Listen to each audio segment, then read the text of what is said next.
یہاں ڈومیسٹکلی تو ساری بحث خواجہ آصف صاحب کے سٹیٹمنٹس کے اراؤنڈ ہے، اور یہ جو معاملہ ہے وفد میں ایک شخصیت شامل ہوئی جس کو اب حکومت فارن آفس ڈس اون کر رہا ہے، تو کیا آپ اس کے اوپر کیا کہنا چاہیں گے کہ کون اس کی ایکچوئل ذمہ داری کس کے اوپر عائد ہوتی ہے؟ جی، اہم ترین تو بات یہ ہے کہ جو پاکستان کی سفارتی کامیابی ہے،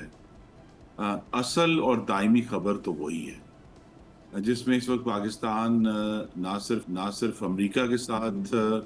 پوری طرح انگیجڈ ہے، بلکہ آپ کو معلوم ہے کہ پچھلے ایک مہینے میں وزیر اعظم شہباز شریف جو ہیں وہ روسی صدر ولادیمیر پوٹن سے بھی ملے ہیں، چائنیز صدر شی جن پنگ سے بھی ملے ہیں،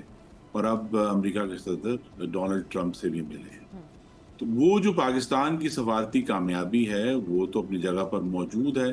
اب یہ ایشوز ایسے ہیں جو شاید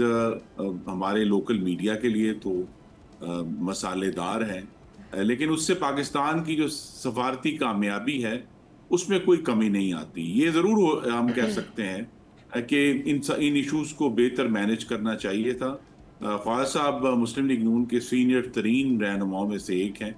اور الحمدللہ اپنا دفاع سب سے بہتر خود کر سکتے ہیں۔ اور دوسرا جو وہ اس خاتون کا معاملہ ہے، وہاں بھی بالآخر ہمیں جو ہے وہ وزارت خارجہ کی جو پریس ریلیز ہے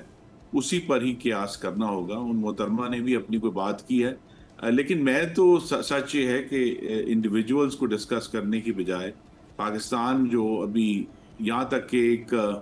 ہندوستانی پروفیسر کو لکھنا پڑ گیا کہ